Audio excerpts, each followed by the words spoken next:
తాకట్లో ఉన్న బంగారాన్ని విడిపించి ఆ రోజున మార్కెట్ ధర కట్టి మిగిలిన డబ్బును మీకు అందిస్తుంది కొమ్మూరి గోల్డ్.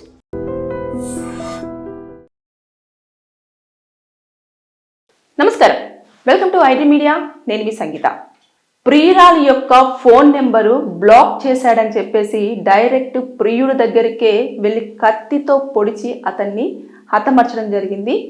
ఇది ఛత్తీస్గఢ్లో జరిగింది. అసలు ఏం జరిగింది, ఎందుకని ఆవిడ ప్రియుడిని కత్తితో పొడవడం జరిగింది అనేది మనం ఒక్కసారి వివరాల్లోకి వెళ్ళి తెలుసుకున్నట్లయితే, వీరిద్దరు కూడా, ఈ అబ్బాయి పేరు వచ్చేసి ప్రసాద్ సూర్యవంశీ, 25 సంవత్సరాలు ఉంటాయి. ఈ అమ్మాయి కూడా అదే ఏరియాకు సంబంధించిన అమ్మాయి. ఆవిడకుని ఇతనికి సోషల్ మీడియా త్రూ, అంటే ఇన్స్టాగ్రామ్ అయినా ఫేస్బుక్ అయినా, ఈ యొక్క దాని ద్వారా పరిచయం అనేది ఏర్పడింది. ఏర్పడిన తర్వాత కొన్ని రోజుల పాటు వీళ్ళిద్దరు కూడా లవ్ చేసుకున్నారు.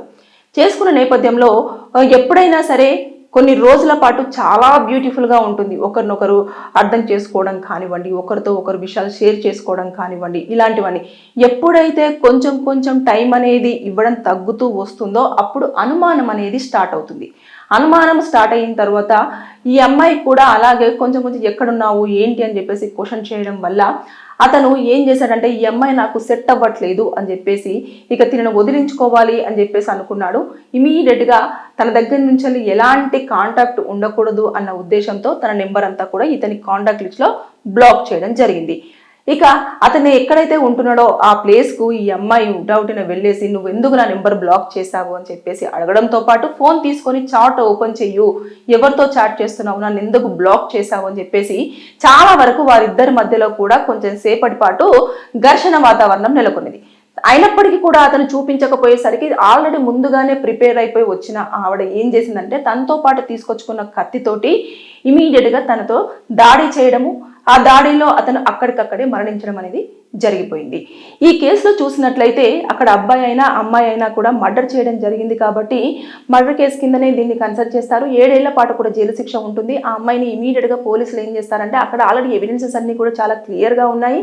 తర్వాత పోలీసులు దర్యాప్తు చేసిన తర్వాత ఆవిడ తనతో తెచ్చుకున్న కత్తితోట ఈ యొక్క దాడికి పాల్పడడం జరిగింది అని చెప్పేసి కూడా స్టేట్మెంట్ ఇవ్వడం జరిగింది. కాబట్టి ఇమీడియట్గా ఆ యొక్క ఆయుధాన్ని వాళ్ళు హ్యాండ్ ఓవర్ చేసుకుంటారు. దానిపైన ఉన్న ఫింగర్ ప్రింట్స్ కానివ్వండి, తర్వాత నెక్స్ట్ ఆవిడ అంత ఆవేశంగా రావడానికి కారణాలు ఏంటి, గతంలో వీళ్ళిద్దరూ ఎలాంటి సన్నిహితంగా ఉండేవారు అనేది కూడా పూర్తి స్థాయిలో ఎంక్వైరీ చేసిన తర్వాత ఆవిడనైతే ఫస్ట్ 24 అవర్స్లోనే కోర్టులో ప్రొడ్యూస్ చేస్తారు. చేసిన తర్వాత రిమాండ్కి అయితే పంపించడం జరుగుతుంది. ఎందుకంటే స్పాట్లో ఆవిడ ఆల్రెడీ ఉండిపోయింది. తర్వాత నెక్స్ట్ ఇన్ఫర్మేషన్ ఇచ్చింది. తర్వాత నెక్స్ట్ ఏదైతే వెపన్ ఉందో ఆ వెపన్ మీద కూడా దీని యొక్క ఫింగర్ ప్రింట్స్ అనేవి కలెక్ట్ అవ్వడం జరిగింది. కాబట్టి దాన్ని ఎలాగో ఫోరెన్సిక్ ల్యాబ్కు పంపిస్తారు. అక్కడ నుంచి మళ్ళీ ఆ రిపోర్ట్ను కూడా తీసుకుంటారు. ఎందుకంటే ఇవన్నీ కూడా కోర్టులో ఎప్పుడైతే సబ్మిట్ చేస్తూ ఉంటారో, హియరింగ్స్కి వస్తూ ఉంటుందో ఆ టైంలో ఖచ్చితంగా ఈ ఎవిడెన్సెస్ అన్ని కూడా సబ్మిట్ చేయాల్సి ఉంటుంది.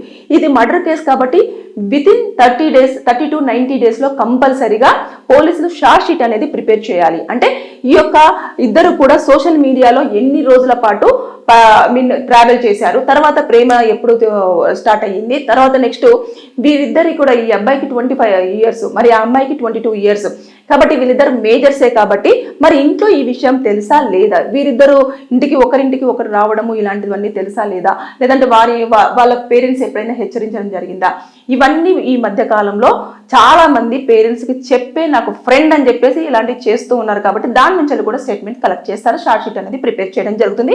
దాంట్లో ఉన్న దాని ప్రకారంగా ఆవిడకు ఎన్నేళ్ల పాటు జైలు శిక్ష ఉంటుందనేది అప్పుడు పోలీసులు ఇచ్చిన షార్ట్ షీట్ మీద డిపెండ్ అయి ఉంటుంది. అది కేసు హియరింగ్స్ని బట్టేసి. మనం ఒక్కసారి ఇలాంటి కేసులలో చూసినట్లయితే ఈ మధ్య కాలంలో సోషల్ మీడియా త్రూ పరిచయాలు అనేవి ఎక్కువగా అవుతున్నాయి. అంటే అవడం వల్ల వాళ్ళు ఏం చేస్తున్నారంటే, వారు మాట్లాడే మాటలు అయి ఉండొచ్చు, వారు ఇచ్చే టైం అయి ఉండొచ్చు, అవన్నీ కూడా వారు కొన్ని రోజుల పాటు చాలా ట్రావెల్ చేస్తున్నారు. చేసిన తర్వాత ఏమవుతుంది అంటే, ఇమీడియట్గా కొన్ని రోజులు అయిపోయిన తర్వాత ఇంకొకరు ఎవరో దాంట్లోనే చాలా అందంగా కనిపించడమో, లేకపోతే వారికి హాయ్ చెప్పడమో, లేకపోతే వారిని అప్రిషియేట్ చేయడమో, లేదంటే మంచి కామెంట్స్ పెట్టడమో, దీనివల్ల ఏమవుతుందంటే ఇక్కడ టైం తగ్గించేసి ఇక్కడ టైం అనేది ఎక్కువ ఇవ్వడం జరుగుతుంది. ఇక్కడ ఒకరికి తెలియకుండా ఒకరిని మెయింటైన్ చేయడము, ఇలాంటివి చేసేసి ఈ పర్సన్ మనకు కరెక్ట్ కాదు. ఎప్పుడైతే క్వశ్చన్ చేస్తారో, ఎప్పుడైతే ఎంక్వైరీ చేయడం స్టార్ట్ చేస్తారో, ఎప్పుడైతే విషయాలు చెప్పడం అనేది తగ్గిస్తూ ఉంటారో, ఆ సమయంలో ఇక్కడ నుంచి క్వశ్చన్స్ ఎక్కువ రావడము, కొంచెం అనుమానం అనేది ఎక్కువ రావడము, ఇది గతంలో మాట్లాడినట్టు ఎందుకు మాట్లాడట్లేదు అని చెప్పేసి అడగడము, తర్వాత ఎందుకన్నా కాల్స్ సరిగ్గా రిసీవ్ చేసుకోవట్లేదు అని చెప్పేసి అడగడము, ఇవన్నీ కూడా ఈ మధ్య కాలంలో ముందు యాక్సెస్ ఇచ్చేస్తారు. తర్వాత ఇంకొక పర్సన్ మీద ఇంట్రెస్ట్ రాగానే ఈ పర్సన్ మీకు చెప్పేసేదంతా కూడా ఇచ్చేసి ఒక టైం కూడా పెట్టుకుంటారు. ఆ టైం అంతా కూడా మళ్ళీ ఇక్కడ వీరికి ఇవ్వడం జరుగుతుంది. దానివల్ల ఇక్కడ ఏమవుతుందంటే మిస్అండర్స్టాండింగ్స్ అనేవి స్టార్ట్ అయిపోయి వారు ఏదో టైం పాస్ కోసం చేద్దాం అనుకున్న రిలేషన్షిప్స్ కాస్త ఏమవుతున్నాయంటే ఈ మధ్య కాలంలో ప్రాణాలు పోగొట్టుకునే స్థాయికి కూడా రావడం జరుగుతుంది. ఇటు అమ్మాయిలు అబ్బాయిలనే కానివ్వండి, అబ్బాయిలు అమ్మాయిలనే కానివ్వండి, ఏదో నిర్మానుషమైన ప్రదేశాలకు తీసుకెళ్లడము, వారిపైన అఘాయిత్యాలు చేసి చంపడము, లేదు అనుకుంటే ఇలా ఓయో రూమ్స్కి తీసుకెళ్లడము, తర్వాత అక్కడ వాళ్ళ పని అయిపోయిన తర్వాత అక్కడ నుంచి వదిలేసి వెళ్ళిపోవడము, వాళ్ళు ఇచ్చిన ఇన్ఫర్మేషన్ అంతా కూడా ఫేక్ ఇన్ఫర్మేషన్ ఇవ్వడము, ఇలాంటివన్నీ మనం చూస్తూ ఉన్నాం. కాబట్టి దయచేసి నేను ప్రతి ఒక్కరికి చెప్పేది ఏంటంటే ఏ ఏజ్ గ్రూప్ అయినా, ఇక్కడ ఆంటీస్తో సహా చెప్తున్నా నేను, ప్రతి ఒక్కరు అంటే అబోవ్ 45 years ప్రతి ఒక్క మహిళలు కూడా, చిన్నపిల్లలు చాలా అంటే ఒక 25-26 years వాళ్ళకు కూడా అట్రాక్ట్ అవ్వడం జరుగుతుంది. పిల్లల్ని హస్బెండ్స్ని కూడా పక్కన పెట్టేసి మరి వారిపైన ఆసక్తి చూపించడం అనేది జరుగుతుంది. కాబట్టి ప్రతి ఒక్కరూ సోషల్ మీడియా త్రూ పరిచయం అయ్యే పరిచయాల పైన కొంచెము నిఘాని పెట్టాల్సిందిగా కోరుతున్నాను. దాంతోపాటు అది వచ్చిన తర్వాత కేసులు ఫైల్ అవుతాయి, కానీ అక్కడికి జరగాల్సిన నష్టం అయితే అప్పటి వరకు జరిగిపోయే ఛాన్సెస్ ఉంటాయి. కాబట్టి ఇవన్నీ కూడా జస్ట్ టైం పాస్ రిలేషన్షిప్సే మాత్రమే, కానీ ఎవరు కూడా పర్మనెంట్గా వచ్చే రిలేషన్షిప్స్ కోసం మాత్రం ఈ యొక్క సోషల్ ప్లాట్ఫామ్స్ మీద మాత్రం ఉండే ఛాన్స్ కూడా ఉండదు.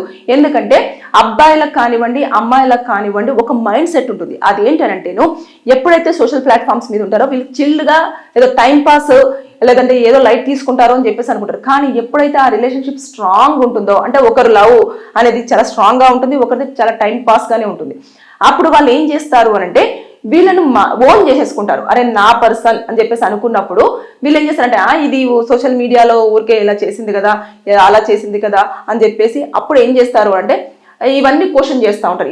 వీళ్ళెవరు అనుమానం, దాంతో గొడవలతో పాటు ఇలా తర్వాత నెక్స్ట్ వాళ్ళని ఎలా తప్పించుకోవాలో తెలియక నెంబర్స్ అన్ని బ్లాక్ చేయడం, నెంబర్స్ తీసేయడం, ఇలాంటి కూడా. నెంబరు ఎప్పుడైతే ఒక పర్సన్ రోజు టైం ఇచ్చి తర్వాత నెక్స్ట్ ఎక్కువ కన్సర్న్ చూపించేసి 24 hours మాట్లాడిన పర్సన్ బ్లాక్ చేశాడా, ఎదుటి పర్సన్ యొక్క మెంటల్ కండిషన్ చాలా డిస్టర్బ్ అయిపోతుంది, అసలు మామూలుగా అవ్వదు. ప్రతి ఒక్కరికి ఇది తెలిసే ఉంటుంది. చాలా మంది ఈ మధ్య కాలంలో ఇటు వైఫ్ అండ్ హస్బెండ్ కానివ్వండి, లేదంటే ఫ్రెండ్స్ కానివ్వండి, లేదంటే లవర్స్ కానివ్వండి, లేదంటే ఏదో ఒకరు బ్లాక్ చేశారంటే ఎందుకు బ్లాక్ చేశారు, అరే రీజన్ ఏంటిది, ఎందుకని బ్లాక్ చేశారు, అరే ఇన్ని రోజుల పాటు బాగా మాట్లాడారు కదా ఇప్పుడు ఎందుకు బ్లాక్ చేశారు, ఈ క్వశ్చన్స్ అనేవి రన్ అయిపోయి ఏదో ఒకటి చెయ్యాలి అన్నట్టు ఇలా క్రిమినల్స్గా మిగిలిపోవడం జరుగుతుంది. కాబట్టి ఎప్పుడైనా సరే ఏదైనా ప్రాబ్లం వస్తే క్లియర్గా పరిష్కరించుకునే ప్రయత్నం చేయండి, టైం ఇచ్చి చూడండి. ఆ టైంలో వారు ఎలా మారుతున్నారో చూడండి. అంటే ఇంకొకటి, టైం ఇచ్చిన తర్వాత ఇమీడియట్గా మారాలి మనిషి అంటే మారరు. ఎందుకంటే వారు కొన్ని ఇయర్స్ పాటు అదే మెంటాలిటీతో అదే దాంతో ట్రావెల్ అయిన వారు ఇమీడియట్గా మిమ్మల్ని అర్థం చేసుకొని రేపే మారాలి అంటే మారిపోరు. కాబట్టి టైం ఇచ్చేసి ఆ టైంలో ఏమేమి చేంజ్ అవుతున్నాయి ఏంటిది అనేది చూసుకునే ప్రయత్నం చేసి వారు మారేదాకా వెయిట్ చేయండి తప్పించి ఇలా బ్లాక్లు చేసేసి నువ్వు నాకు వద్దు, వదిలేసేయి, నువ్వు నాకు వద్దు అని చెప్పేసి మీరు కనుక ఇట్లా చేశారు అనుకోండి, ఎదుటి పర్సన్ ఇంకా రెబెల్గా తయారైపోయి ఇంకా ఏదో ఒక క్రిమినల్ థాట్స్ వచ్చేసి ఇలా హత్యలు చేయడానికి, ఆత్మహత్యలు చేసుకోవడానికి, లేదు అంటే ఇంకేదో దారుణాలకు పాల్పడే అవకాశాలు ఉంటాయి. కాబట్టి సోషల్ మీడియా ప్లాట్ఫామ్స్ లో ఏర్పాటు అవుతున్న పరిచయాల మీద దయచేసి మీరు ఎక్కువగా డిపెండ్ అవ్వద్దు, వారిని నమ్మి మీరు మీ యొక్క లైఫ్ ని స్పాయిల్ చేసుకోవద్దని చెప్పేసి నేను కోరుకోవడం జరుగుతుంది. Thank you. నిజంగా ప్రస్తుతం ఉన్నటువంటి సమాజం దేనికి ప్రయారిటీ ఇస్తుంది? ఆర్థిక సంబంధాల చుట్టూ మాత్రమే తిరుగుతుంది. మళ్ళీ ఎన్నికలంగానే చాలా విరక్తి కలుగుతాను. మంచి అనిపిస్తుంది కదా, లేడీస్ కూడా ఛాలెంజింగ్ జాబ్స్ చేసినప్పుడు చాలా బాగుంటది. ట్రాఫిక్ అసిస్టెంట్స్ గా నియమించిన ట్రాన్స్జెండర్స్ అందరితో సాల్యూట్ చేయించుకుంటున్నారు. ఫుడ్ డెలివరీ ఇవ్వటానికి వెళ్ళినటువంటి డెలివరీ బాయ్ అనిల్ పై కళ్ళ ముందు